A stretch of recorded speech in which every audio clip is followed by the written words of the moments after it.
जय हिंद दोस्तों। इस लेक्चर में हम लोग इकोनॉमी के करंट अफेयर्स को कवर करेंगे। इसमें हम लोग पूरे 2025 और 26 के जो भी करंट अफेयर्स होंगे ना इकोनॉमिक्स के, उसको सारा कवर कर लेंगे।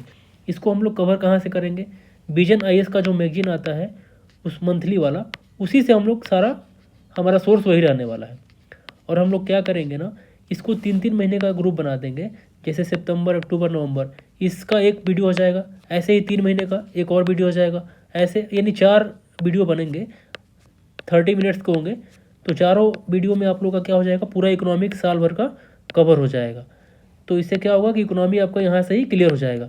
इसके अलावा फिर हम लोग अदर सब्जेक्ट का भी, जैसे पॉलिटी हो जाएगा, इकोनॉमिक्स तो हो ही गया, फिर हमारा इन्वायरमेंट हो गया, साइंस एंड टेक हो गया, सारा का हम लोग ऐसे ही 3-3 महीने का ग्रुपिंग करके कवर करेंगे। लेकिन इस वीडियो में हम लोग सिर्फ 1 महीने का करेंगे, ताकि आप लोग को आइडिया लग जाए कि कैसा लेक्चर लग रहा है। उसके बाद हम लोग अगले 3 महीने का करेंगे, सितंबर, अक्टूबर और नवंबर का। आज हम लोग अगस्त मंथ का करेंगे। तो चलिए इसको स्टार्ट करते हैं। देखिए, पहले हम टॉपिक देख लेते हैं कि इसमें टॉपिक है क्या। देखिए, इकोनॉमी में टॉपिक क्या है अगस्त महीने में, ये पूरा विजन आईएएस का ही है। प्रोडक्ट नेशन हो गया, रीजनल इम्बैलेंस इन इंडिया हो गया, इंटरनेशनलाइजेशन ऑफ रुपीज हो गया, डी डॉलराइजेशन हो गया, physical responsibility and budget management हो गया, ब्लू इकोनॉमी हो गया, माइंस एंड मिनरल्स हो गया, गिग वर्कर हो गया, इनकम टैक्स एक्ट हो गया, ईएसजी हो गया, कंपटीशन कमीशन ऑफ इंडिया हो गया, इंडियन पोर्ट एक्ट्स हो गया, प्रधानमंत्री ग्राम सड़क योजना हो गया। ये सारे टॉपिक हम लोग माइंड मैप के थ्रू कवर करेंगे। चलिए इसको हम लोग स्टार्ट करते हैं। और भी टॉपिक है, ये रहा हमारे पास। कुछ शॉर्ट्स न्यूज होते हैं, उसको भी देख लेंगे। जैसे सोवरेन क्रेडिट रेटिंग हो गया, गिफ्ट सिटी हो गया, इंडियाज रिटेल इन्फ्लेशन हो गया, आरबीआई फ्री एआई विजन हो गया, स्मॉल फाइनेंस बैंक के बारे में जो न्यूज़ है वो देख लेंगे, आरबीआई टाइटन को लेंडिंग के बारे में देखेंगे, safety and civil aviation sector के बारे में देखेंगे, स्टील स्क्रैप रिसाइकलिंग पॉलिसी को देखेंगे। तो ये सारा हम लोग माइंड मैप के थ्रू कवर करेंगे। तो चलिए इसको स्टार्ट करते हैं। पहला हमारा टॉपिक है प्रोडक्ट नेशन। देखिए, जो प्रोडक्ट नेशन होता है ना, वो एक मैन्युफैक्चरिंग हब होता है। वहाँ पे गुड्स का प्रोडक्शन किया जाता है और उसके बाद वहाँ से दूसरे देशों में एक्सपोर्ट किया जाता है। ठीक है, तो उस ऐसे देश को क्या बोलते हैं? प्रोडक्ट नेशन बोलते हैं, जहाँ पे गुड्स का प्रोडक्शन किया जाता है और दूसरे देशों में उसको एक्सपोर्ट किया जाता है। तो भारत भी प्रोडक्ट नेशन बनना चाह रहा है, तो उसके लिए भारत ने कुछ स्टेप ले रखे हैं, उसको देख लेते हैं। देखिए, पहला पीएलआई स्कीम हो गया, दूसरा मेक इन इंडिया हो गया, सेमीकंडक्टर्स हो गए, इलेक्ट्रॉनिक मैन्युफैक्चरिंग हो गए। सेमीकंडक्टर के ना बहुत सारे प्लांट अभी लगाए जा रहे हैं भारत में। इससे क्या होगा, जो हमारी डिपेंडेंसी अदर नेशन पे है वो कम हो जाएगी। ठीक है, इलेक्ट्रॉनिक मैन्युफैक्चरिंग हो गया, वैल्यू चेन को अपग्रेड करना हो गया।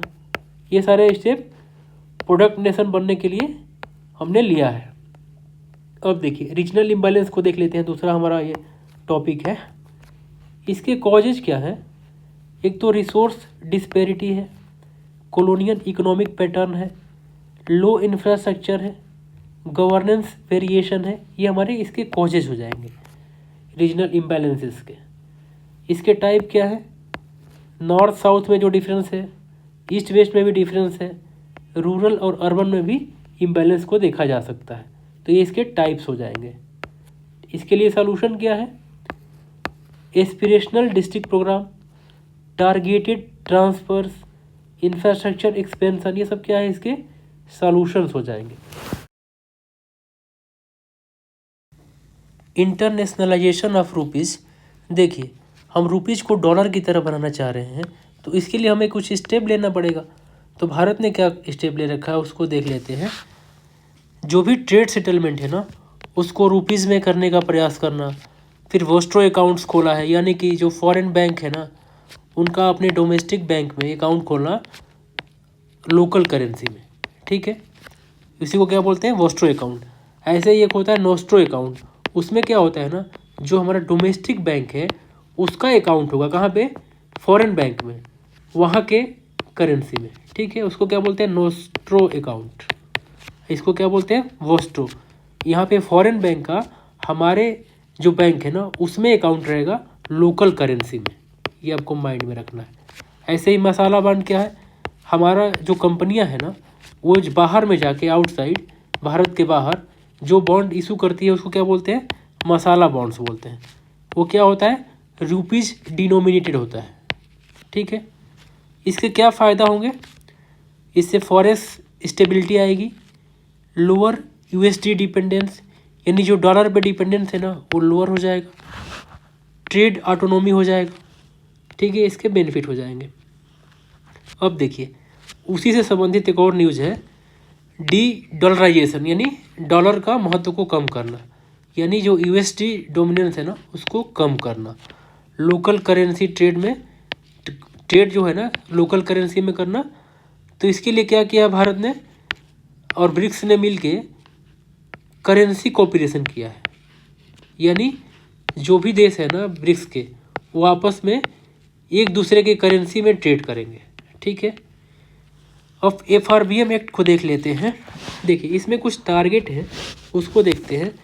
फिस्कल डिफिसिट टारगेट वो 3% से ज़्यादा नहीं होना चाहिए, लेकिन इसके लिए एक एस्केप क्लास भी है, उस केस में इसको बढ़ा सकते हैं जब क्राइसिस हो, वार हो, ऐसे अगर क्राइसिस हो ना तो उस केस में स्पेस क्लास का यूज कर सकते हैं। ऐसे टारगेट क्या है, फिस्कल डिफिसिट का 3% से कम रहेगा। ऐसे ही डेप्ट रूल है, ऐसे ही रेवेन्यू डिसिप्लिन है। FRBM एक्ट इसी के ये कंपोनेंट है सब, ठीक है। अब ब्लू इकोनॉमी को देख लेते हैं। देखिए इसके एग्जांपल देख लीजिए, फिशरी हो गया, पोर्ट एंड शिपिंग हो गया, ऑफशोर एनर्जी हो गया, डीप ओशियन मिशन हो गया, मरीन बायोटेक्नोलॉजी, ये सब क्या है, ब्लू इकोनॉमी के एग्जाम्पल है। अब देखिए mines and minerals amendment act 2025 देख लेते हैं। देखिए ये लाने का मेन मकसद क्या है ना, जो क्रिटिकल मिनरल्स है ना इस पे हमारी डिपेंडेंसी है चाइना पे या अदर कंट्री पे, उसको कम करना।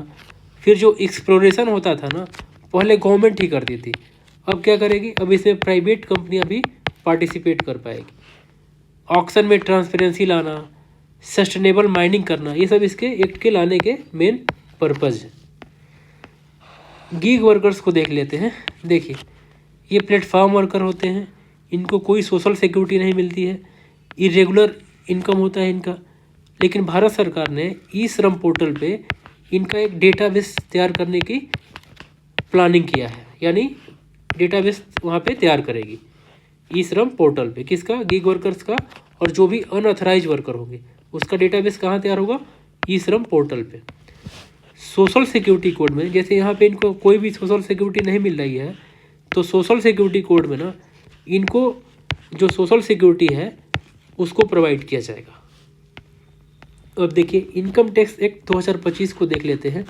इससे क्या हो जाएगा, जो स्लैब है ना उसको सिंप्लीफाई कर दिया है और फ्यूअर एग्जेम्पशन कर दिया है, ठीक है। डिजिटल कंप्लायंस हो गया है अब, और फेसलेस असेसमेंट हो गया।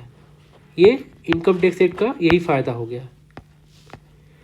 अब देखिए ESG को देख लेते हैं, इन्वायरमेंटल सोशल गवर्नेंस।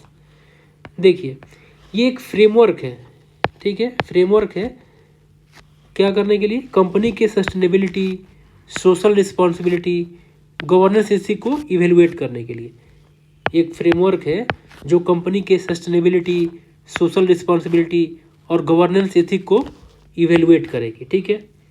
ऐसे ही सेबी ने BRSR रिपोर्ट जारी करती है, जो भी उसका भी संबंध किससे है, ESG से ही है। किससे है, ESG से ही है, लेकिन इसको नोटिफाई कौन करता है, सेबी करता है, आपको याद रखना है। BRSR रिपोर्ट जो है ना नोटिफाई कौन करता है, सेबी करता है, आपको माइंड में रखना है इसको। CCI यानी कंपटीशन कमीशन ऑफ इंडिया है ना, इसने देखिए ये जो कंपटीशन कमीशन ऑफ इंडिया है ना ये चाहती है कि जो मार्केट में ना फेयरनेस मेंटेन रहे, तो उसके लिए क्या करना पड़ेगा, एंटी मोनोपोली इन्होंने चलाया है, स्टेप लिया है, एंटी कार्टेल स्टेप लिया है, डिजिटल मार्केट रेगुलेशन किया है, डिजिटल मार्केट का रेगुलेशन किया है, मर्जर स्क्रूटिनी, सब ये सारे स्टेप फेयर मार्केट को मेंटेन करने के लिए कंपटीशन कमीशन ऑफ इंडिया ने किया है। Anti monopoly, anti cartel, digital market regulation, merger scrutiny, ये सब step competition commission of India ने लिया है। इंडियन पोर्ट्स एक्ट 2025 को देख लेते हैं। ये 1908 वाले एक्ट को रिप्लेस कर देगा।